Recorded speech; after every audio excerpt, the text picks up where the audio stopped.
వృషభ రాశి వారు ఈ వారం ముఖ్యమైనటువంటి పనులన్నీ కూడా సకాలంలో పూర్తి చేసుకుంటారు.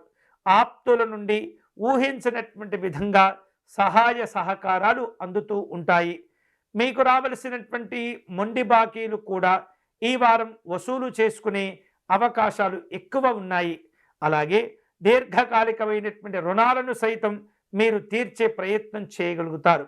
వృషభ రాశి వారు ఈ వారం కుటుంబపరమైనటువంటి కార్యక్రమాల గురించి ఎక్కువగా ఆలోచనలు చేస్తుంటారు. అలాగే ఎప్పటి నుంచో ఎదురు చూస్తూ ఉన్నటువంటి స్వంత ఇంటి కలను నెరవేర్చుకునే ప్రయత్నం చేస్తూ ఉంటారు. అలాగే గృహ నిర్మాణాది కార్యక్రమాలు కలిసి వస్తాయి. ఇంట బయట పరిస్థితులు అన్నీ కూడా మీకు అనుకూలంగా మారేటటువంటి సందర్భాలు ఉండబోతున్నాయి. ఈ వారం వృషభ రాశి వారు అధికమైనటువంటి కొంత నిర్ణయాలు తీసుకోవటంలో ఆలస్యాలు చేస్తూ ఉంటారు. ప్రయాణాలలో నూతన వ్యక్తులతో పరిచయాలు కూడా ఏర్పడుతుంటాయి. ఈ పరిచయాలను ప్రయోజనకరంగా మార్చుకునే ప్రయత్నం చేస్తుంటారు.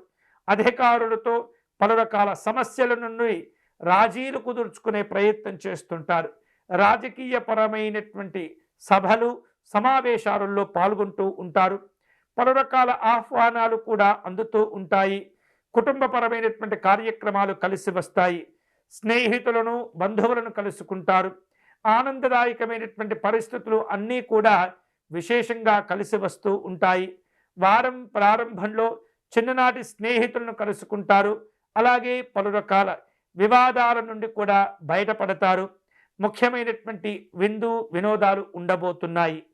ఈ వారం వృషభ రాశి వారు శుభకరమైనటువంటి ఫలితాలు పొందేందుకై పరమేశ్వరుణ్ణి ఆరాధించటం మంచిది. శివాష్టోత్తర శతనామార్చన నిర్వహించటం, శివ సహస్రనామ స్తోత్రమును పారాయణం చేయటం అనేది చాలా చాలా మంచిది.